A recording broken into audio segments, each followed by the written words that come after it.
আসসালামু আলাইকুম বন্ধুরা। আপনারা হয়তো ভালো নেই, আসলে এই অবস্থাতে ভালো থাকার কথা না। তো বন্ধুরা, এই পানিগুলো হচ্ছে আমার বাসার চতুর্পাশে।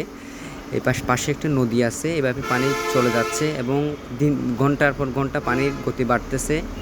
এভাবে কেউ নিরাপদ থাকার কথা না। তবুও বন্ধুরা, আপনাদেরকে একটা আহ্বান জানাবো, আপনারা যে যেখানে অবস্থান করতেছেন সেখান থেকে সবাইকে সতর্ক থাকার অনুরোধ জানাবেন।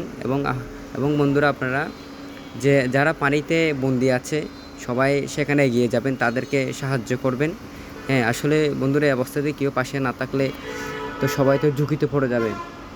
আসলে বন্ধুরা, এই পানির স্পিড বাড়ার কারণটা হচ্ছে ইন্ডিয়ার তিস্তা নদীর পানি ছেড়ে দেওয়ার কারণে, এবং আমাদের কক্সবাজার এবং সারা বাংলাদেশে প্রচুর বৃষ্টিপাত হয়েছে। সেখানে সবার একটু যে যেখানে থাকেন আসলে সতর্ক থাকার খুবই দরকার।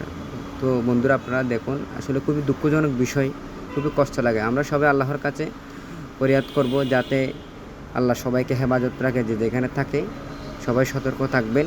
এটা আপনাদের কাছে অনুরোধ রইল অবশ্যই বন্ধুরা।